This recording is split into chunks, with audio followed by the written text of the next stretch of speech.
السلام علیکم ورحمۃ اللہ وبرکاتہ۔ بسم اللہ الرحمن الرحیم وبہ نستعین، اما بعد۔ میرے بھائیوں اور بہنوں، آج محبت کر کے شادی کرنے کے بارے میں بتانی ہے۔ اس سے قبل میں اپنے ایک دوست کی کہانی سناتا ہوں۔ جو حضرات میری اس ویڈیو کو دیکھ رہے ہیں، میں انہیں نہیں کہتا، میں اپنے دوست کی ایک کہانی سنا رہا ہوں کہ ایک میرا دوست تھا، اس کی عمر شادی کی ہو گئی۔ میں نے ان سے کہا، بھائی تو شادی کر لے۔ وہ کہنے لگا کہ میں جب تک اپنے پاؤں پہ نہ کھڑا ہو جاؤں، میں اس وقت تک شادی نہیں کرتا۔ پہلے میں اپنے پاؤں پہ کھڑا ہو جاؤں، پہلے میں اپنا اچھا سا کوئی گھر بنا لوں، پھر ان کے بعد شادی کروں گا۔ میں نے کہا، بھائی یہ بات تو وہ ہو گئی کہ ایک شخص کے سامنے روٹی رکھی ہو اور انہیں بھوک بھی لگ رہی ہو اور وہ یہ کہتا ہو کہ میں نہیں کھاتا۔ وہ یہ کہتا ہو کہ میں نہیں کھاتا جب تک کہ میں کوئی اچھا سا گھر نہ بنا لوں، اس کے اوپر ہوٹل بنا کے پھر وہاں پر بیٹھ کر کھاؤں گا۔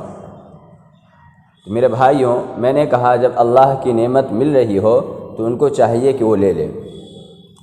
اولادوں سے کہتا ہوں کہ وہ اپنے ماں باپ کے پسند کو سامنے رکھ کر شادی کرے۔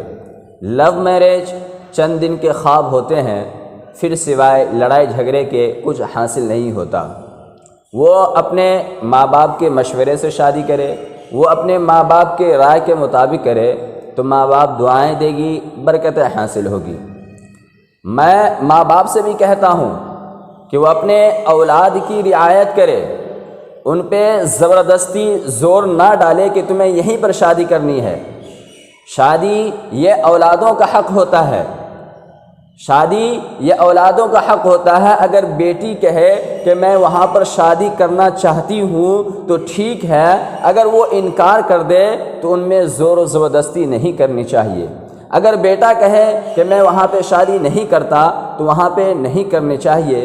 میرے بھائیوں، یہ نافرمانی نہیں ہے، بلکہ شریعت نے ان کو حق دیا ہے۔ زندگی انہیں گزارنی ہے، آپ کو نہیں۔ تو اللہ نے ان کو حق دیا ہے کہ وہ اپنا جیون ساتھی خود چنیں۔ میرے نبی نے کہا کہ میں نے شادی کی تو آسمان سے فرشتے آئے، میں نے اپنی بیٹی کی شادی کی تو آسمان سے فرشتے آئے۔ ٹھیک حضرت فاطمہ سے شادی کرنے کے لیے ابو بکر پیغام لے کر آئے، آپ نے انکار کر دیا۔ حضرت عمر پیغام لے کر آئے، آپ نے انکار کر دیا۔ حضرت علی پیغام لے کر آئے، اوپر سے حضرت جبرائیل علیہ السلام آ گئے اور جبرائیل علیہ السلام نے کہا کہ اللہ فرما رہے ہیں کہ فاطمہ یہ علی کی ہے، فاطمہ یہ علی کی ہے۔ آپ صلی اللہ علیہ وسلم نے علی سے پوچھا کہ کیسے آنا ہوا؟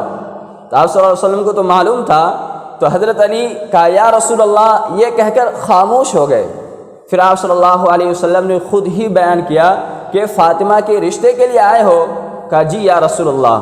کہا انشاءاللہ۔ آپ نے کیا فرمایا؟ انشاءاللہ۔ فوراً ہاں کہہ کے ڈن نہیں کر دیا، بلکہ آپ نے فرمایا انشاءاللہ۔ پھر اس کے بعد آپ صلی اللہ علیہ وسلم اپنے گھر چلے گئے اور حضرت علی باہر گئے تو باہر کچھ صحابہ کھڑے تھے۔ صحابہ نے پوچھا علی کیا ہوا؟ تو وہ فرمانے لگے انکار ہو گیا۔ کہا آخر بولے کیا؟ کہا صرف انشاءاللہ بولے۔ تو حضرت عبد الرحمن بن عوف بھی تھے، وہ کہنے لگے بس سمجھ لو شادی ہو گئی۔ آپ نے انشاءاللہ کیوں کہا؟ آپ نے فوراً ہاں کیوں نہیں کیا؟ آپ صلی اللہ علیہ وسلم اپنے گھر جاتے ہیں فاطمہ کے پاس، اور فاطمہ کون؟ وہ فاطمہ جو جنت میں عورتوں کی سردار ہوگی۔ فاطمہ وہ فاطمہ ہے جو حسن اور حسین کی ماں ہے۔ جنتی جنت میں نور سے بھر جائے گا، تو جنتی پوچھیں گے یہ نور کہاں سے آیا؟ تو ان سے کہا جائے گا کہ سب سے اوپر والے جنت میں حضرت علی اور فاطمہ مسکرا رہے ہیں، ان کی دانت کی نور کی وجہ سے یہ سارا جنت جگمگا رہا ہے۔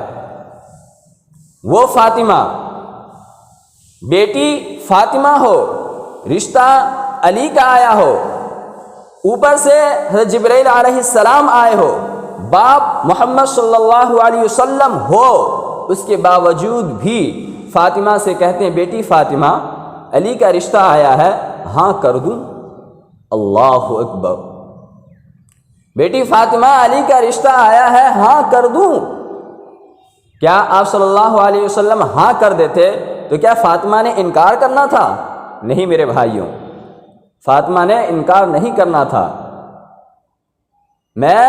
فاطمہ نے انکار نہیں کرنا تھا۔ میں ماں باپ سے کہتا ہوں کہ یہ شادی یہ اولادوں کا حق ہوتا ہے، ان پر زور و زبردستی نہ کیا جائے۔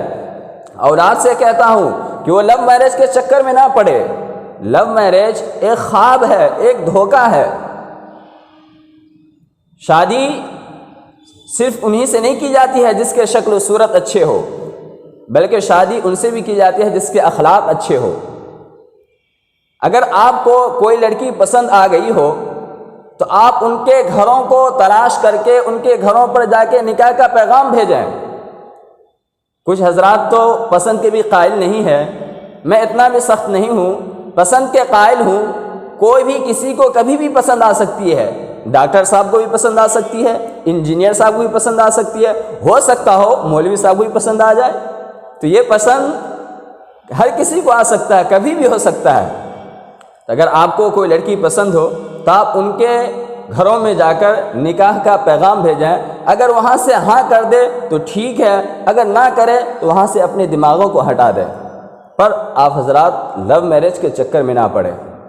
زندگی شکل و صورت سے نہیں چلا کرتی ہے بلکہ اخلاق سے چلا کرتی ہے۔ ایک خاتون میرے پاس آئی، وہ پھوٹ پھوٹ کر رو رہی تھی۔ میں نے کہا آخر بات کیا ہے؟ وہ کہنے لگا مولانا صاحب میرے شوہر اربوں پتی ہیں پر ان کی زبان اتنی گندی ہے کہ اس نے مجھے جیتے ہی جی مار دیا۔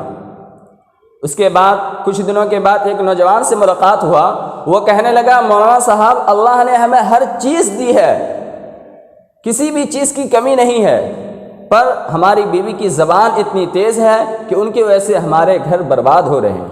تو میرے بھائیوں، یہ اخلاق سے گھر چلا کرتی ہے، شکل و صورت سے نہیں چلا کرتی۔